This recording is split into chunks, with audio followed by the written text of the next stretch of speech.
at 3 methods for solving linear systems. Now let me remind you real quick, is a linear system looks like this. A linear system in 2 variables is when you're able to find an x and y value that make both equations true, or 3 equations true if there were 3. So 3 methods for solving our linear systems. The first is by graphing. The second is by substitution, and our third, which we'll learn later, is by combination, linear combination. So when we talk about solving, or we focus on solving a linear system by substitution, feel free to pause this and write these steps down. But our steps for solving a linear system by substitution is we're going to solve one of the equations for one of the variables. Normally either the x or y, although we do use other variables besides x and y. You're going to substitute the expression that you got for one of the variables into the other equation and solve for your other variable.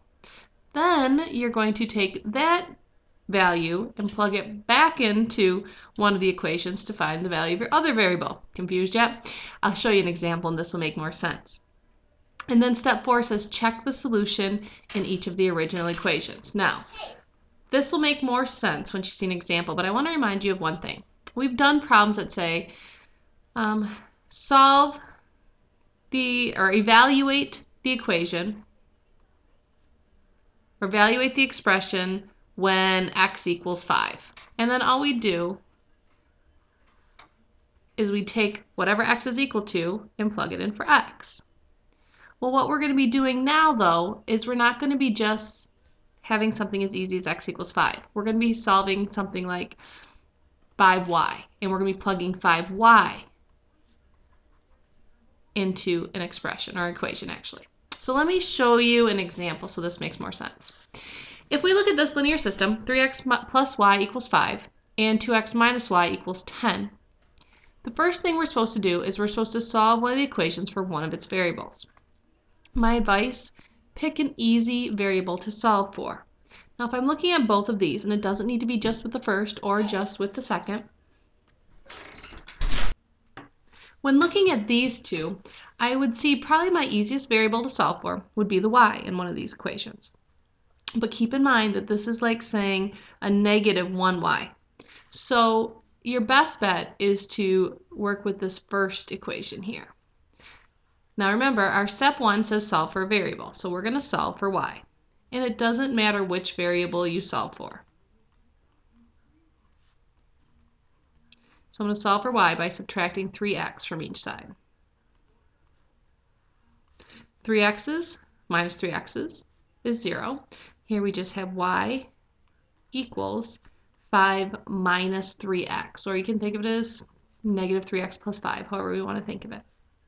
Now the reason for doing this is what we can do now is we know what y equals. So we can substitute this equation in for y. Here's what I mean. 2x minus, and then instead of a y here, I'm going to put in what y is equal to, 5 minus 3x. And that has to equal 10. Now you do have to be careful with your negatives here, so I'm going to change everything to addition. Keep, change, change, and I'm going to make this whole thing negative. Keep, change, change, and make the 3x here negative. So now, if we're going to simplify this, I have 2x plus, I'm going to distribute my negative. If you want, think of it as a negative 1 times 5. That ends up being negative 5 plus negative times a negative 3, or a negative 1 times a negative 3 is a positive 3x. Notice by doing this, by solving for a variable and substituting it back in, we're only dealing with one variable. We're only dealing with x's. So if I have 2x's and 3x's, that's a total of 5x's. Plus my negative 5, and then we can just solve this for x. Add 5 to each side.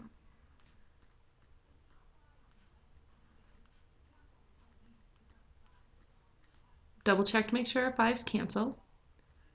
And then you can divide both sides by 5 and see that x equals 3. So we know that x is going to equal 3. So we've done step 1. We've solved for one of the variables. We've substituted back in and solved for the other variable. And now we need to substitute it back into one of the equations to figure out what our y is. Remember, a linear system is an x and y value that makes both of these equations true. So we know x is 3. So now plug it back in. And it doesn't matter what equation you plug it in for. So I'm going to take this first equation here, but instead of x, I know x equals 3, so I am going to plug a 3 in here for x. So 3 times 3 plus y equals 5. That's 9 plus y equals 5. And then I'm going to subtract 9 from each side. Y equals -4. So our solution, our x value is 3, our y value is a -4. So now we have completed 3 of the 4 steps. Our last step says check. So what I'm going to do here, just to give myself more room, is I want to take my equation here. So let me copy this. And take our solution here of -3, 4. And let's check. Remember, this is our x value and this is our y value. So let's plug it in. 3 times our x value of 3 plus our y value of a -4. Does that equal 5? 9 plus a -4. Does that equal 5? Yes, it does. So that checks. And then we want to do the same with our second equation, just to be sure. 2 times our x value, which is 3, minus our y value, which is a -4. Again, be careful. Just because this is negative, this is a minus, can't drop the negative sign. We're subtracting a -4. And we want to know, does that equal 10? Keep, change, change. This becomes 6 plus 4. Does that equal 10? Yes, it does. So this also checks. Okay, so linear substitution. You solve for one of your variables. You substitute that back into your second equation, or your other equation, and you solve for one of the variables. Once you have that variable, plug it in to get your other variable.